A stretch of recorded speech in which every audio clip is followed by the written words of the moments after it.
Kia ora koutou, ko Ayla Barfoot toku ingoa. Welcome to our first hot take of 2023. Awesome to see lots of familiar faces and a few new people joining us today. If you haven't been to a hot take before, hot take is a series that we've been doing for about 6 months, and the idea is to really highlight the awesome work that's going on within our network. We have lots of really inspiring businesses, so I get them along and they give us a hot take. If you haven't come across the term hot take, it became popular sort of last year on the internet, and it is focused on giving kind of a new or slightly controversial or exciting view on different topics. So previous hot takes we've done are things like what is a chemical footprint, looking at different ways of reforestation, different types of packaging, trying to highlight the really innovative and cool work going on to inspire us and kind of, highlight all this awesome work that is going on within our network of businesses. Obviously, we've had a pretty tough few weeks in New Zealand, and thinking of anyone out there who's been affected by these weather events, and hope that if you are joining us today, this is going to be quite a positive one to listen to, which is really lovely. So without further ado, I'm going to pass along to our presenters today.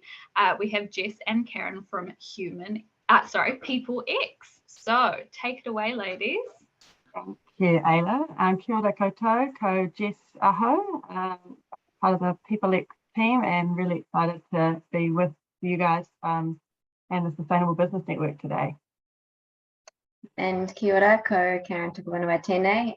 Real pleasure to be with you all on the first hot take of 2023.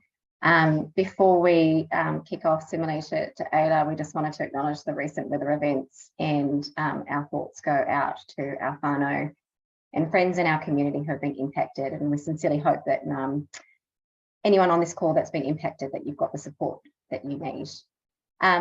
First hot take of the year is on humans, and I guess just for context, with Jess and I, we are in the business of human resources. We love people.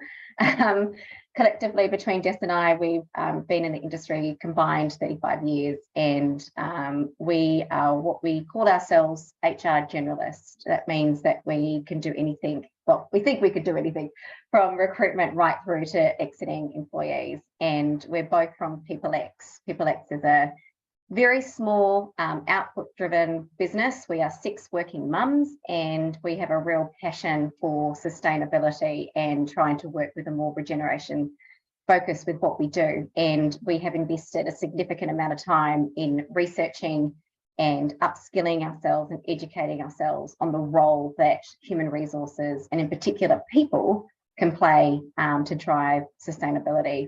And what we're going to cover today is some real facts on what we're seeing around the world, with some positions and things moving along on that place, and then give you some real practical tools and tips around how you can engage your people. So what we're going to cover today is why we need a societal and sustainable focus in the workplace. It blows our mind sometimes how it's still missing. But I'd like to think anyone on this call is obviously interested, so we're hitting the mark. We want to take you through what we believe are the key drivers of employee engagement in relation to sustainability. And with that, we're just going to do a bit of a deep dive on what we call the people value proposition and why it's important. We're also going to talk about why your purpose matters, and we're going to touch on having the right leadership. And then we're going to end with some practical tools and tips on how you can get your employees engaged in sustainable initiatives. So again, a real pleasure, and we look forward to getting your questions and thoughts and experiences as we go through and at the end, because I would hope that people in this room, in this call, have at least some levels of experience and challenges, wins, and opportunities that they can see right in front of them. So I'm just going to take you through some facts, and these facts I think really buy into the topic that we're talking about around how humans are an underutilised resource when it comes to sustainability. And I'm just going to touch on how fortunate Jess and I were just this week. If anyone knows Paul Polman, he just released a fantastic report on 2023 Net Positive Employee Barometer, from quiet quitting to conscious quitting. So we've weaved in, thankfully, some real recent stats that are coming out around the shifts in the employee sentiment when it comes to the workplace. Even though the stats are coming out of the UK and the US, what we find with New Zealand research is that definitely impacts us. So if they're feeling it in the UK and the US, we're definitely feeling it here in New Zealand. So these are some of the things that are changing, and I think, again, feed into this whole notion that we're just not utilising our people enough within organisations to drive that focus. So in the US and the UK, almost 2/3 of employees say efforts by business to tackle environmental and societal challenges do not go far enough. And many believe the CEO and senior leaders don't care. Hence why we're going to touch on the importance of leadership. Employees want to work for a company that is having a positive impact on the world. 4 in 5 in the USA are saying that. Nearly half employees say that they would consider resigning if the company's values don't align with their own, even in these difficult economic times. Within the New Zealand context, 59% of respondents from this particular survey, driven from the government, wanted their future employer to be socially and environmentally responsible, and 73% of New Zealand respondents would stop buying from a company that was irresponsible or unethical. Now, just in this last week, Paul Polman's come out with this hashtag, not quiet quitting anymore, we're conscious quitting.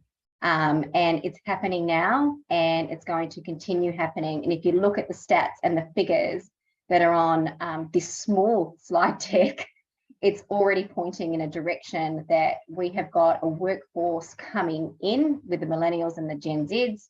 And we've got people already in our workforce who are looking deep at the actions and the operations of their employers and are consciously quitting if they're not aligned in values, if they're not delivering on their purpose, or if they're coming out with a very lovely looking sustainability strategy and there's nothing happening and we're not reporting on the impact.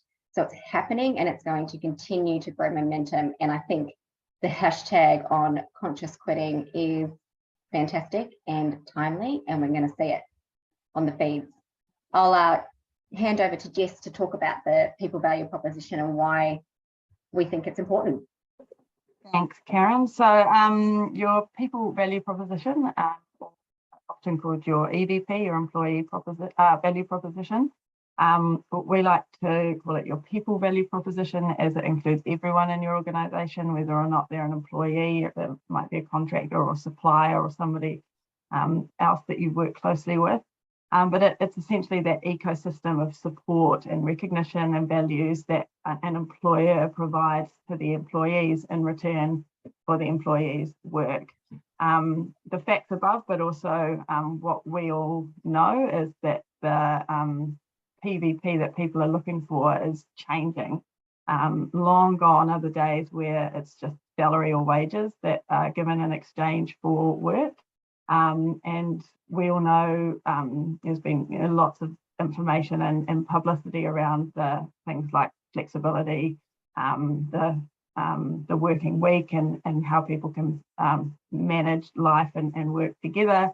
Recognition, perks and benefits, all of those contribute to the employee experience. But the evidence is really clearly coming out now that people are shifting their mindsets around the role that organisations need to be playing to promote societal growth and externally growth within the communities that they're operating in and the environment that they're operating in.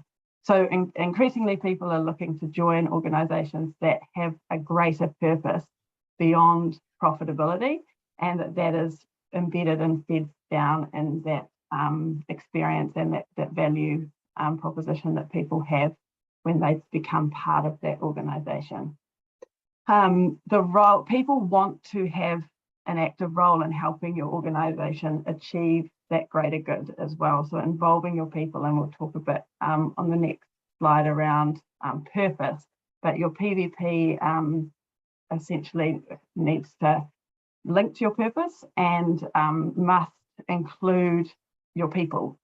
You must get, their buy-in, and ask your people what they want, test the kind of culture that they want to be part of, and then build your PVP around that. So it needs to be aspirational, but it also needs to feel real for people. It can't just be something that's talked about but not actually experienced from the people within your organisation. So let it tell the story and create the culture that you want, but you must match that with your actions. So really linked to this is starting with your purpose, and your purpose, that is the answers the question as to why you exist as an organisation. And as with the PVP, the data is now telling us that people are increasingly attracted to organisations based on what this purpose is. And the purpose needs to, it needs to be more than a statement on a wall or a tagline. It needs to be, again, what people feel and live and breathe when they work for you.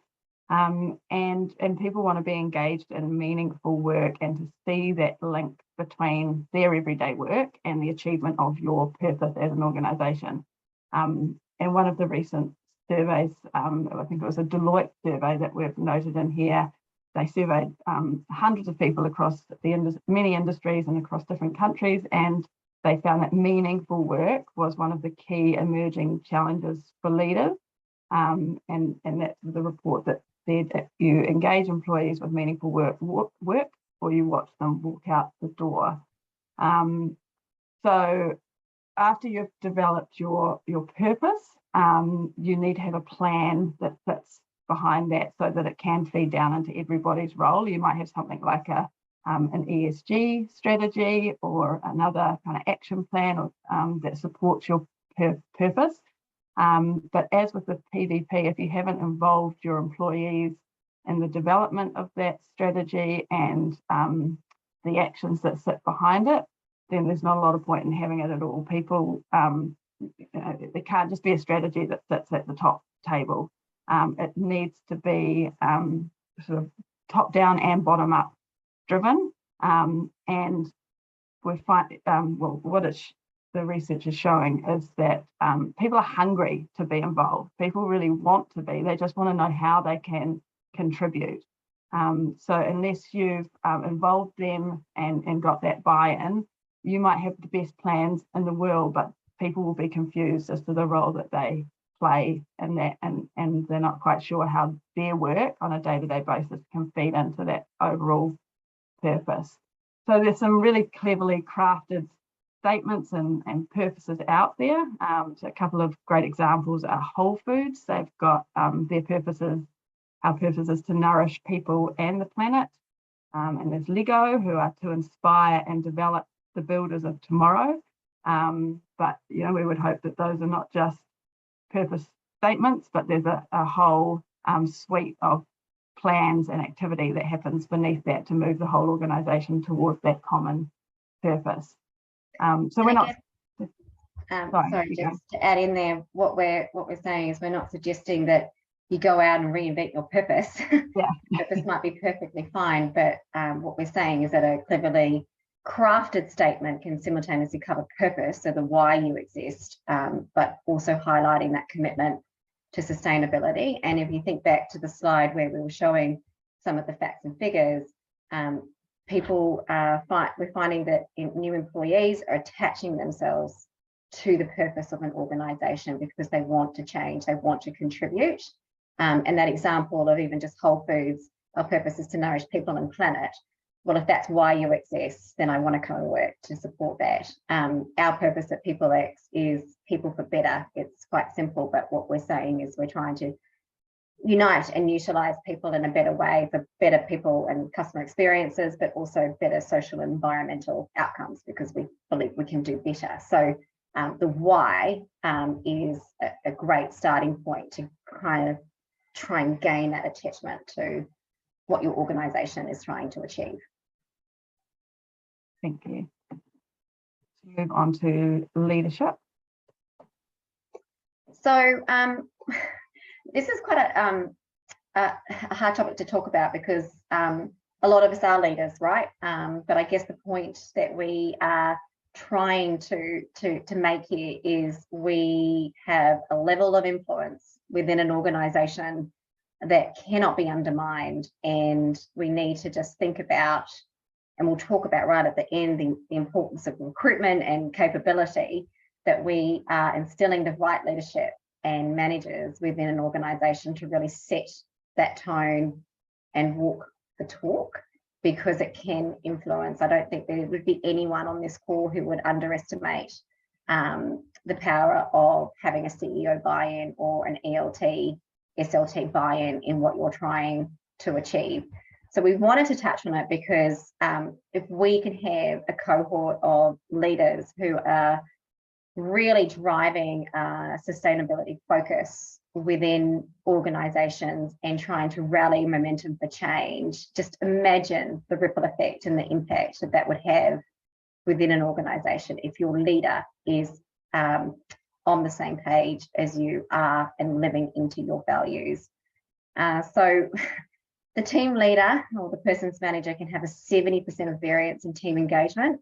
So just imagine how that plays out. You've got a beautiful strategy, you've got some actions, you're trying to make impact, it's been communicated, and you're working in a team, and excuse my French, the leader thinks it's bullshit and is not doing anything about it. And you would just imagine the impact and the flow-on effect that that would have with the juniors and the team members coming in.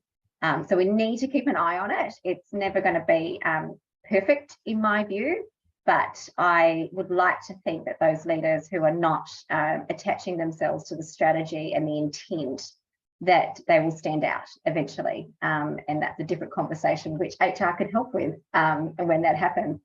So I guess the point that I'm trying to make here is the significant impacts that leaders have on engagement. And we know that the leaders who prioritize other things other than communication, if they prioritize communication, recognition and empowerment, support and development, lead by example, weaving in now this sustainability focus, it really can help to create a culture of engagement, and that will promote motivation, it will promote productivity, and it will promote job satisfaction. We know that there is a lot happening with the Great Resignation. It is starting to settle down, which is nice. But if we've got good people, we need to try and retain them. And the leaders play a really, really key role in doing that. The leadership can have a real significance on sustainability. And I just wanted to take you through some key ways that leaders can promote sustainability, and I've already touched on with them. So setting a clear sustainability vision and strategy, we've spoken about that. Promoting sustainability practices, so leaders who walk that talk and promote the practices within their organizations, such as reducing waste, conserving resources, and resources is quite broad, right? Minimizing the environment impact of their operations. They can all really help the organization's carbon footprint and promote those sustainable practices. Leaders we know who encourage innovation in their team, so asking their team to come up with the solutions, come up with the ideas, is a great way to promote buy-in and get people engaged with you. So this is creativity, this is innovation, and ways that people can invest. And of course, leaders play that key role in kind of fostering the partnerships that you might be setting up to kind of really drive through that strategy of yours. One thing that's really important though for leaders is obviously being accountable and taking accountability for their actions as well. So overall, the leadership does play a crucial role in promoting sustainability, and the leaders who prioritize sustainability can really help create a more sustainable future for all. So we just touched on the people value proposition and the importance of leadership. We just wanted to spend now this tail end talking about some of the practical ways that you can start utilizing your people a little bit more to get them to buy into your sustainability strategy. And even if you're on the starting point of that, these are tips that can get you started, but they can also sustain and retain the current engagement, or if not improve the current engagement that you have. So with employee engagement, I just wanted to touch on this slide here, the basics of engagement. And Jess and I and our fellow colleagues at PeopleEX, we've been preaching these for years. If you want to drive engagement, these are the drivers that we know. So a workplace needs to create meaningful work. So as an employee or a contractor coming in, I want to feel like I'm contributing, that I'm making impact, and that you can see the value in my work. Career growth, if you think about the generations that are coming through, career growth might not be particularly important for some people, but for our Gen Zs coming through, career growth and what that path looks like is really important. Empowerment, so I trust you, you've got this, here's my guidance, but go. So creating some autonomy. Cannot underestimate the role that organisations play in trying to create that sense of belonging. And the definition, we don't say diversity and inclusion anymore, it's diversity, equity, inclusion, and belonging, because the 4 pillars are equally as important as each other. We need to feel that we belong within our organisations. Recognition is important, and that's not just recognition with a higher pay packet and a bonus. It's beyond that, and it can be as simple as ensuring that there's a thank you and a context around that thank you. The leadership, as we've touched on, and the fulfilling work relationships. That one's a really interesting one, and again, unfortunately, New Zealand doesn't always have the best research coming out. So we look to America or Australia, but there was a fantastic survey, and then it'll pop in my mind in a second who did it. Anyway, I'll tell you the stat. So they did a survey in 2021, and what they identified through doing 4 generational slices, so Gen Zs, Millennials, Gen X, and Baby Boomers, what they were trying to gauge from this survey was what makes you attracted to a workplace and what makes you want to stay in a workplace. And one of the key things that they identified across all of the generations was wanting to know who I'm working with and the team that I'm going to be. So they want to know, who am I sitting next with, who's going to be in my team, because we are social beings, we thrive off that social connection. And in a lot of ways, our workplaces become our whānau, and that's a really, really important to have those fulfilling work relationships. When we got to the second layer on those generations, it did start to change, like Gen X, which is my generation, the pay packet matters because we're deep in eyeballs of mortgages, right? So things start to change on that second layer, but in that first layer, having those fulfilling work relationships is really important. And as we've pointed out, now we're starting to see a real shift on the new driver for engagement, and that new driver for engagement beyond the financial packet and well-being focus, which should actually just be inherent now within workplaces along with flexibility. A key driver for employee engagement now is to share their values, and for companies who are stepping up on some of the biggest issues facing humanity, not least climate change and economic inequality. So it's getting bigger, and it's another thing, rightfully so, that we should be thinking about around what can drive engagement. And if we drive engagement, we drive productivity, we drive retention, and ultimately profit at the end. Let's go through now, I guess, some of the ask, and I guess these are kind of just rhetorical questions throwing back at you to start thinking about the approach that you might take with engaging your employees with sustainability.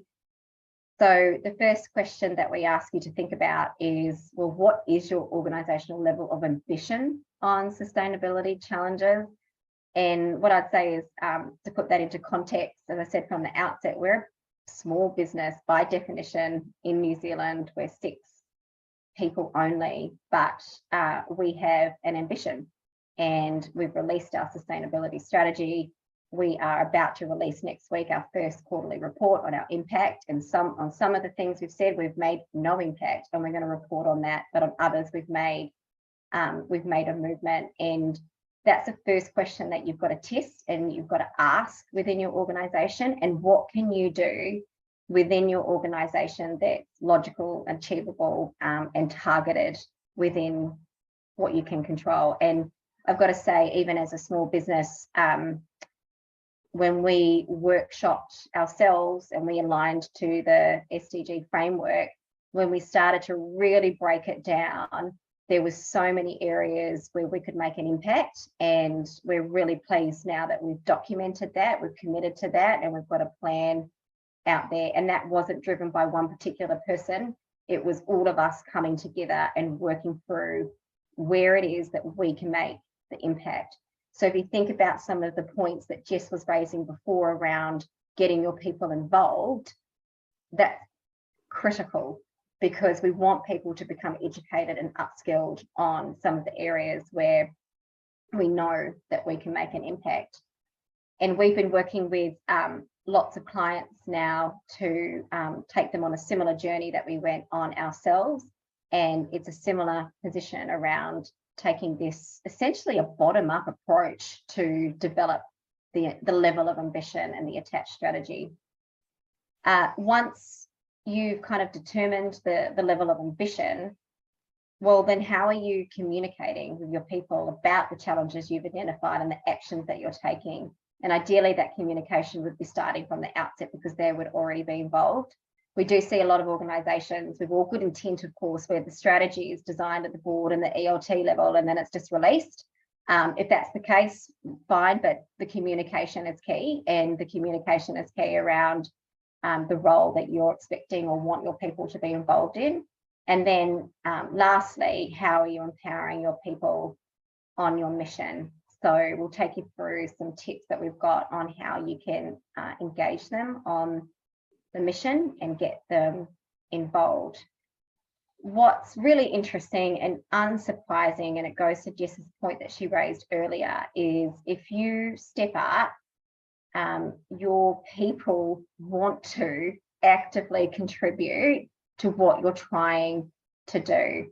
And we've always been a big believer, and we can see it recently with what we're experiencing with extreme weather events, is people want to help.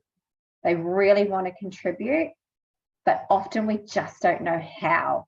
So if you think about the role that leaders can play in that, they can really shine a light and provide that guidance and really be clear and communicate on how people can actually help to the cause.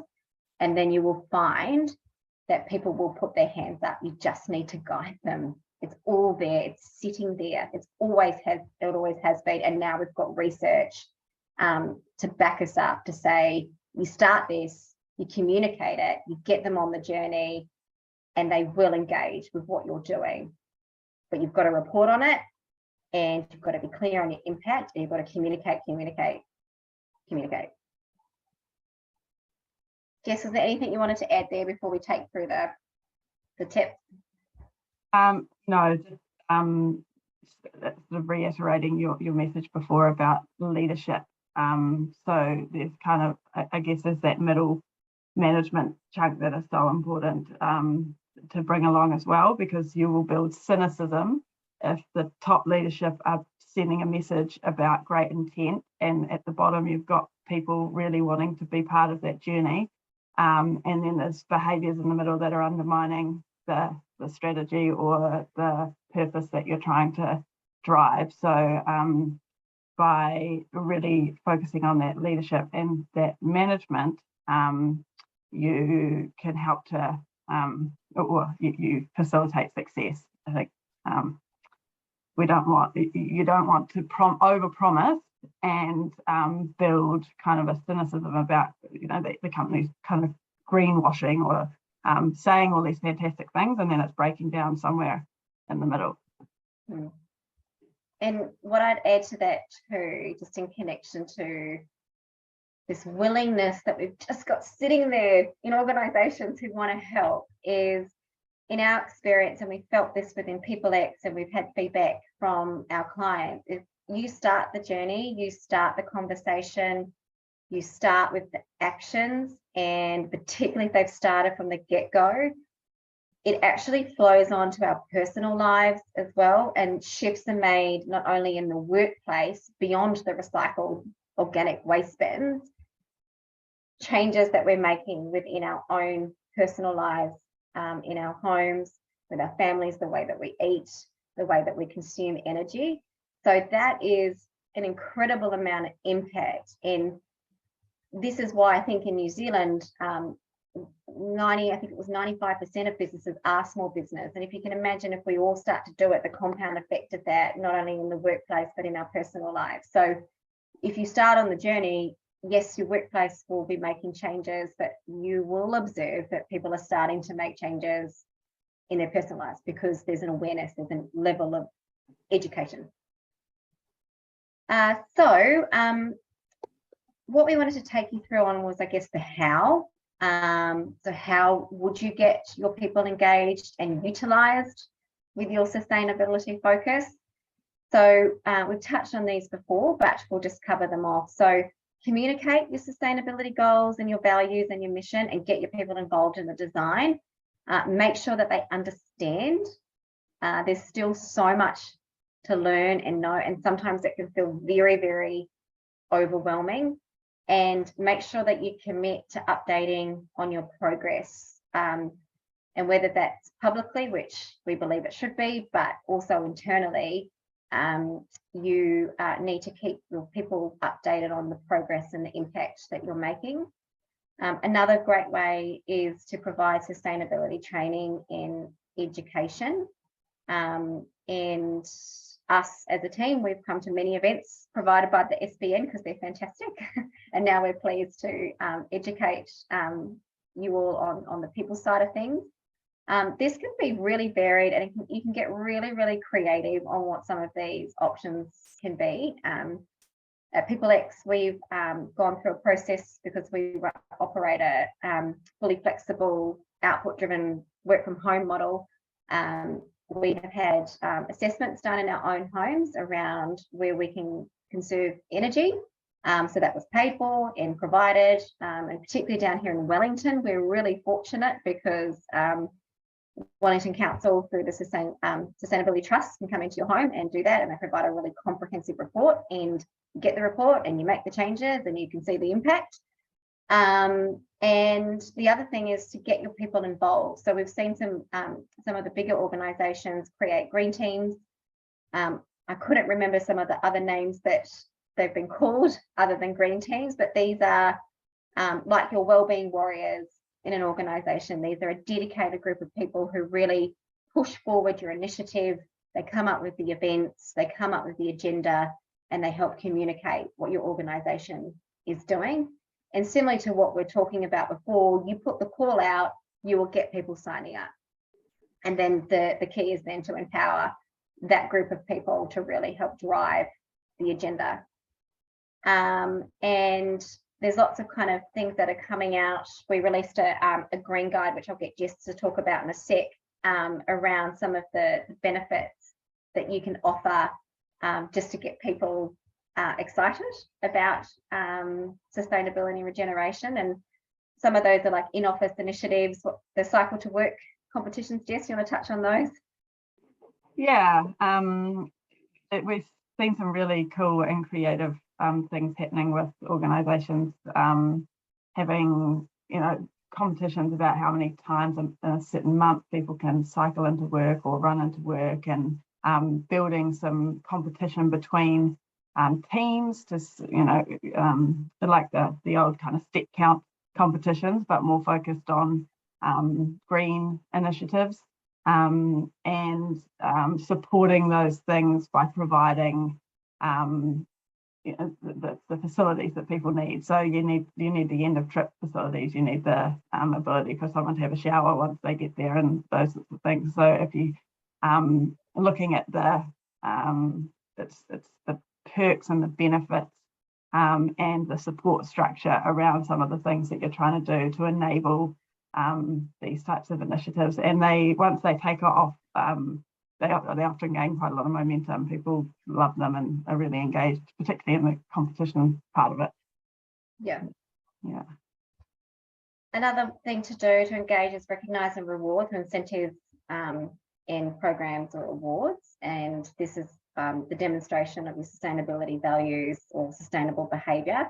So we saw in our profession, which was so lovely to see in the last kind of decade or more, when organisational values became really important, and we are big believers in operationalised organisational values, ones where you know what's encouraged and rewarded within your business.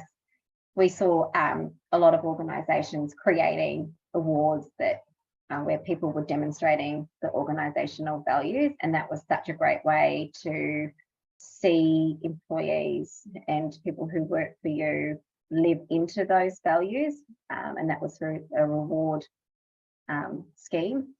Well, why not do that with sustainability? If it worked so well with values and we should hold on to that, why can't we create some level of recognition where we're really highlighting the people who are driving this sustainable behaviour that we want to see, or doing things within our communities or within the workplace that are focusing on the environmental, social and economic pillars of sustainability. The other thing, and this is what we're going to touch on last, is another way to engage is not just through language and through that lovely strategy, but you look for ways to integrate this focus within your DNA and the culture.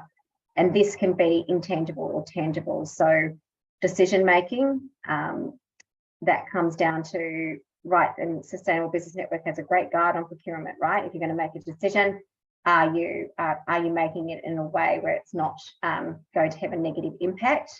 We're touching on the employee engagement, but what we'll finish on, is, because this is our bread and butter, is we've spent a lot of time and working with some amazing clients out there who are looking for other ways where we can use particularly HR products and principles, because HR touches on so many points within an organisation, where we can align those HR products and principles to sustainability. So when we're talking about engagement, we're not just talking about those drivers, as I discussed before. We're not leaving a stone unturned on where we can start to weave in this focus and keeping it front of mind and really stamping in the ground the commitment that an organisation is making to sustainability. So I'll hand over to Jess, and she's just going to run you through the examples that we have used internally and with our clients of where we've aligned sustainability to drive engagement, drive attachment, educate, and get that momentum for change. Over to you, Jess. Thank you. Yeah, so throughout the entire employee life cycle, right from the minute they think about joining an organisation to when they leave an organisation, there are loads of opportunities to weave in your sustainability agenda. So not only by making it a core part of your DNA, your culture and your values and the way that you communicate, and your people value proposition, but through some of those core HR frameworks and the touch points that leaders have through the year with their people and the conversations they're having, it can be really clearly linked to some of these other areas as well. So we've worked internally developing our own strategy, but also with clients to weave in sustainability to things like your performance and your development framework. So making it explicit that people should be setting goals against some of the areas where the organisation wants to make an impact in sustainability, or where people personally want to make an impact. So goal setting and performance management to assess against whether people are making a difference and progressing that agenda, but also in the types of capabilities and leadership qualities that you're looking for. So recently we've worked with a couple of clients to build it into their capability frameworks to make it a core expectation as somebody progresses through an organisation that they're building their skill set and their leadership in the sustainability space, and that if you are going to transition into a leadership role, that is a core expectation of your role, recruiting against those capabilities as well. And then, as Karen touched on, the perks and benefits that you offer. Take stock of the perks and benefits that you currently offer your employees, and check, do they align with your purpose? Consider things like car parks. Do you need car parks, or could you be putting that money towards e-bike subsidies or other green allowances that encourage people to take a different mode of transport to work, providing education and training, donation matching, volunteer days, and making that really celebrated and expected. Those sorts of additional perks and benefits will really have meaning for people. And we have started to see some larger organisations and some of our clients embedding their ESG strategy and goals into executive remuneration packages, and they're building their metrics, ESG metrics, into their performance plans and incentive schemes as a way to drive that change and incentivize that change. Also, we've got policies on there. So your policies don't need to just be there to sort of govern the way that you work, but they are a key driver of the culture that you're trying to build as well. So remembering that sustainability is across social, economic, and environmental. There's lots of opportunity to review your policies and test that they do support the type of organisation you're aspiring to be. So things like, do your policies support equality? Things like sharing parental care responsibilities, health and well-being, taking stock of your policies, applying that sustainability lens can be a really valuable place to start to get that bedrock in place that you build your culture up from. We, as Karen was to touch on that too, Jess, it is quite amazing. If you take the greatness of something like the SDG framework, how many touch points that framework can have on workplace policies. So as Jess was outlining, you can review your policies and look to the SDG framework to see if you're actually meeting to those targets. So things like pay equity, if you've got a position on it, well, you're helping to drive a position and a view on what should rightfully be happening in a workplace. So they're in alignment and touch points within the SDG framework to HR policies. And as Jess said, the policies can really set the tone for a culture that you want. I mean, HR professionals, we bloody love a policy, but they're not just here to safeguard you from risk. They can also set that tone of the culture that you're trying to achieve and align to your overall sustainability strategy. And again, as new employees come into a workplace, they want to see the perks and the benefits that you're offering. So it does go hand in hand again to engagement and retention. Sorry, Jess, over to you. No, I was going to talk about the SDGs as well, and a couple of workshops we've run with clients that are focused on goal setting. But the first part of that was building making everyone in the organisation familiar with the SDGs, and then we went through an exercise of where can you as a business have impact, and then where can you have the greatest impact, and where do you want to focus both your organisational goals but also your individual goals, so that you can measure the impact that you're having in particular areas as linked to the SDGs. And then we've had some follow-up workshops, and what has been really lovely, and touching on what Karen said before about the impact that it had for people in their personal lives. Just that exercise of going through what all the SDGs were, and the opportunity to make change against them. People came back really enthusiastic about the things that they were doing at home against particular areas of the goals. So it was really encouraging and great to see.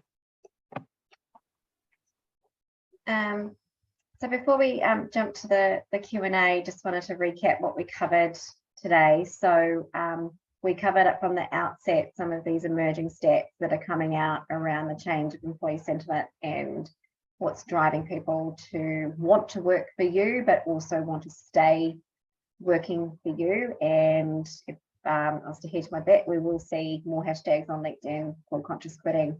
And we know, and it's great, nothing, you can't hide anything now. So if you're not walking the talk, there's Glassdoor, there's other forums where you will be named. So it's important that you outline a strategy that you know you can commit to, but it's not so easy. It still needs to have some stretch in there because it's about impact.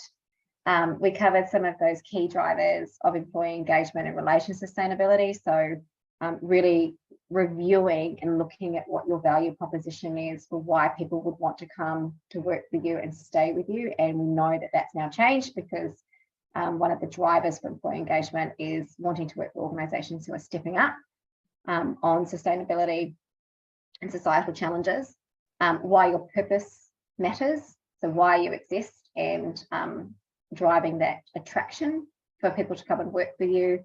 And then we touched on having that right leadership and how that can really make or break your intent of what you're trying to achieve. And then we finished on some of the tips that we had on getting your employees engaged with sustainability and some of the HR products and principles that you can definitely use as another touch point to start from. So we'll pause there for our questions and Q&A. Awesome. Kia ora, guys. Thank you so much. That was really, really great. I learned lots and loved that you guys managed to kind of tackle it at all the different levels that it needs to be in.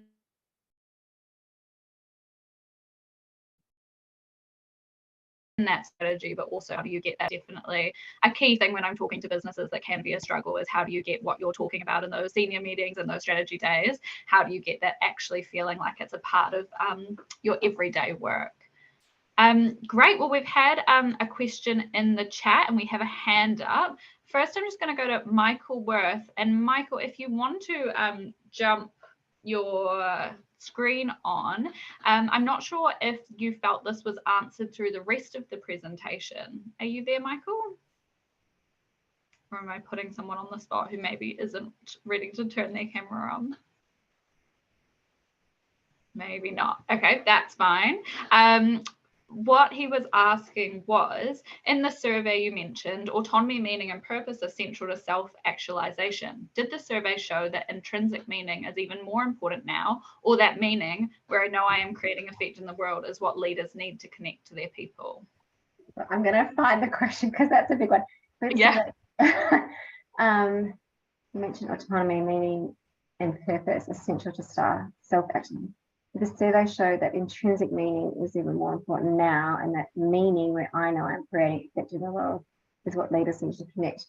I wouldn't be able to answer that directly without going back through the survey. I'll speak from my experience though. There's a sense of needing direction. Unfortunately, that notion of hierarchy still hasn't gone, but we all love autonomy. So we've got trust in a workplace. And we've got that autonomy to get going that will drive intrinsic motivation.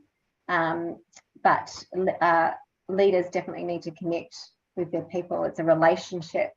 And we know, well, I know after 20 years of doing exit surveys, when you do those surveys, particularly in person, what's coming out is people aren't necessarily leaving because of the pay, it's important, but they're leaving because they don't feel valued and appreciated, and the leader can really impact on that. That comes out pretty much in every exit survey. The money's there, of course it is, but if people aren't feeling valued, appreciated and heard, and the variance on that leader can really, really make an impact.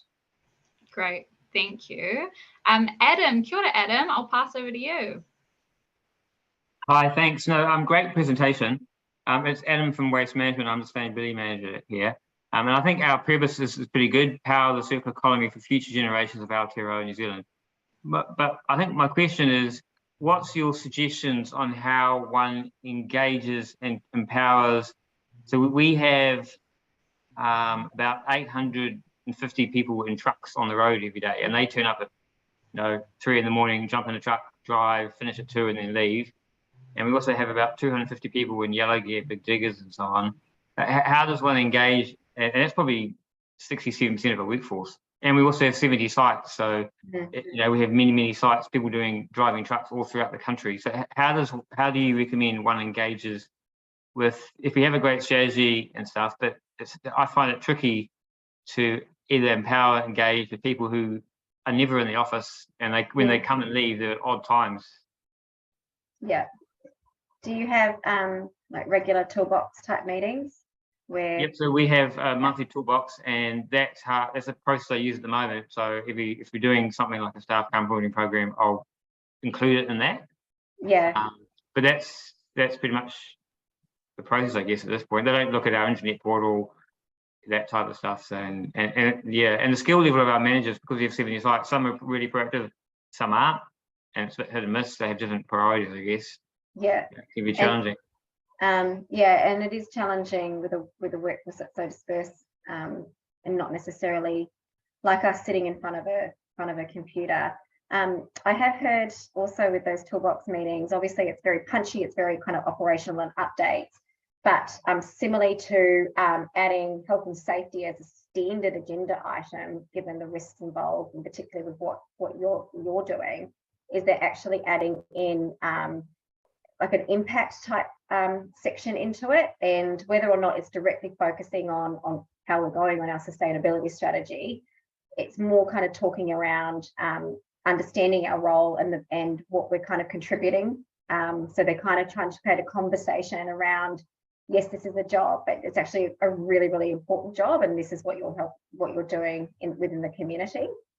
So they're kind of adding it in as a conversation, not beyond the operations and beyond the standard agenda item of talking about health and safety. Sorry, Jess. I was just going to suggest that you almost throw that question back to them. So again, going to, instead of us trying to guess what's going to engage them or how they want to be communicated with, is ask them what sort of information they want, what they're passionate about, how they like to engage, whether that is the toolbox meetings or whether they want some sort of other, it could just be a WhatsApp group or some other method of communicating that's interactive and people can know where they can get information, or whether that's kind of a portal that they can go to at the end of their shift where they log on and key messages come up. But yeah, I wouldn't want to guess on behalf of them the best way to engage them. That's very helpful, thank you.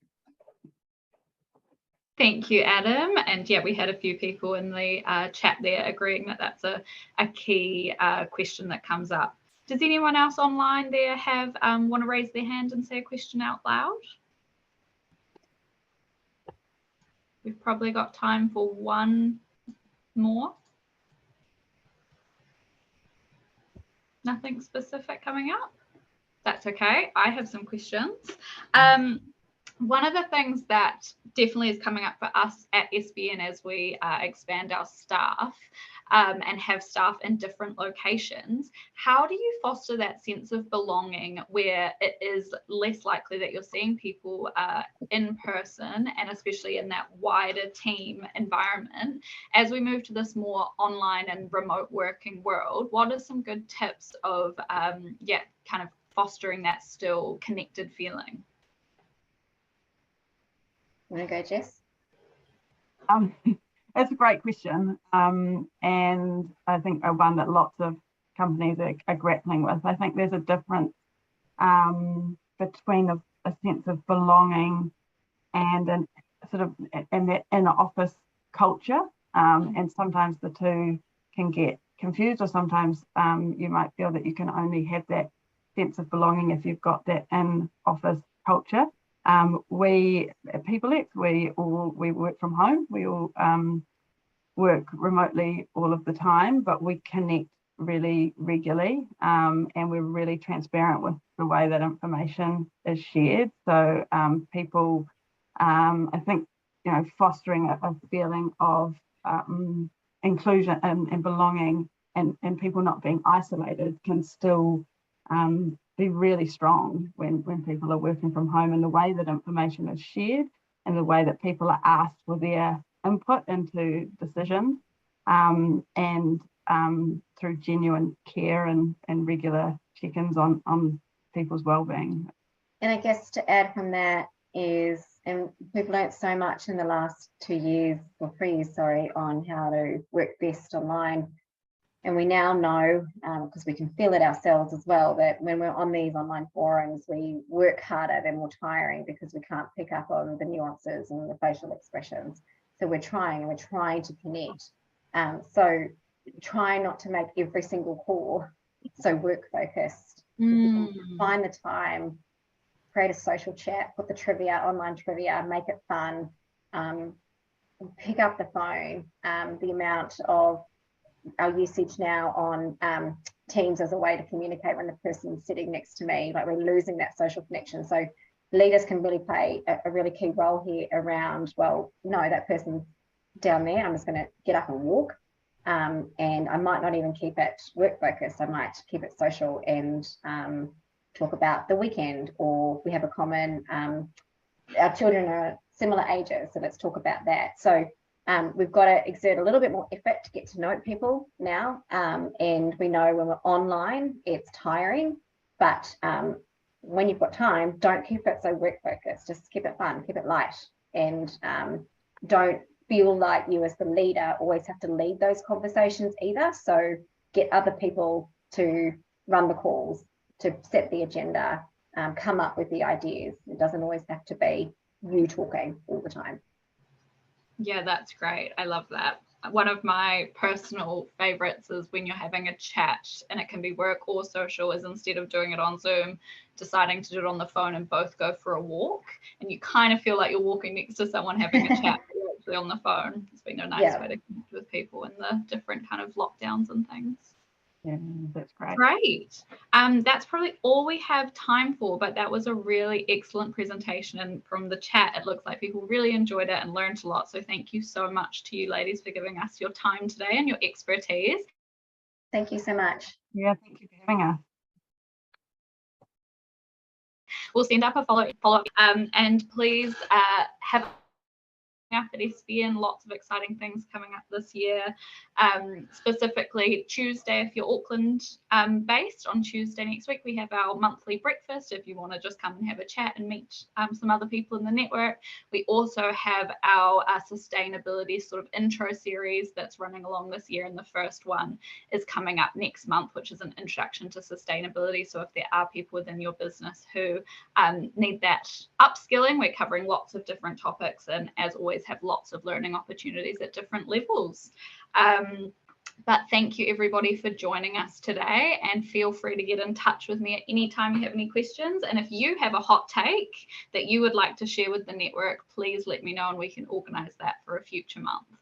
And just to add, we've created our second green guide. Our first green guide was on perks and benefits, and the second one is on engagement with sustainability. So when we share the outcomes, you'll all get a copy of that as well.